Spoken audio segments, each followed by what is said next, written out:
This is the EEG of a 28-year-old patient who is awake with eyes open. The standout pattern here is the bioccipital lambda waves and frequent eye movement artifact in the F7 and T8 derivations. This pattern is considered to be normal, and here's why. Lambda waves are surface positive, sharply contoured theta waves that typically appear in the occipital region. They have a duration of 160 to 250 milliseconds and are often more sharply defined and asymmetrical compared to the resting posterior dominant rhythm. According to a study published in the Neurophysiology of Vision, lambda waves are closely associated with visual processing, particularly during activities that involve scanning complex visual scenes. These waves can sometimes appear asymmetrically, which can lead to their misinterpretation as interictal epileptiform discharges, or, as we've spoken in the past, IEDs. However, the key distinguishing feature of lambda waves is their positive polarity. On the EEG, this positive polarity causes the wave deflection to point up rather than down, which is typical for occipital sharp waves,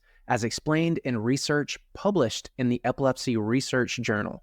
Lambda waves are most commonly observed in young adults and children, with a higher frequency seen in children. They are best elicited during activities that require visual scanning of textured or complex images, and rapid eye movements while looking at such images stimulate the appearance of lambda waves. An easy way to verify this is by placing a white sheet of paper in front of the patient on the EEG, which removes the visual input necessary for their generation. Now, let's go back to the EEG where we can observe these bioccipital lambda waves and notice the frequent scanning eye movement artifact present in the F7 and T8 derivations.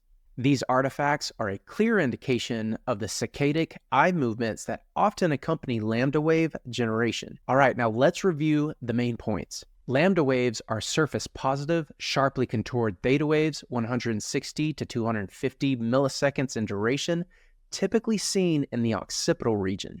Positive polarity distinguishes lambda waves from occipital sharp waves with a deflection that points up. Common occurrence found in young adults and more frequently in children, particularly during visual scanning of complex images. Diagnostic significance. Lambda waves can be confused with interictal epileptiform discharges, but are identified by their positive polarity and association with eye movements. Visual elicitation. Best observed during saccadic eye movements. Visual scanning of a textured image is key for their appearance, while a plain white sheet of paper can suppress them. And that's it, folks. Thanks, and I'll see you in next week's 2 Minute Tuesday video.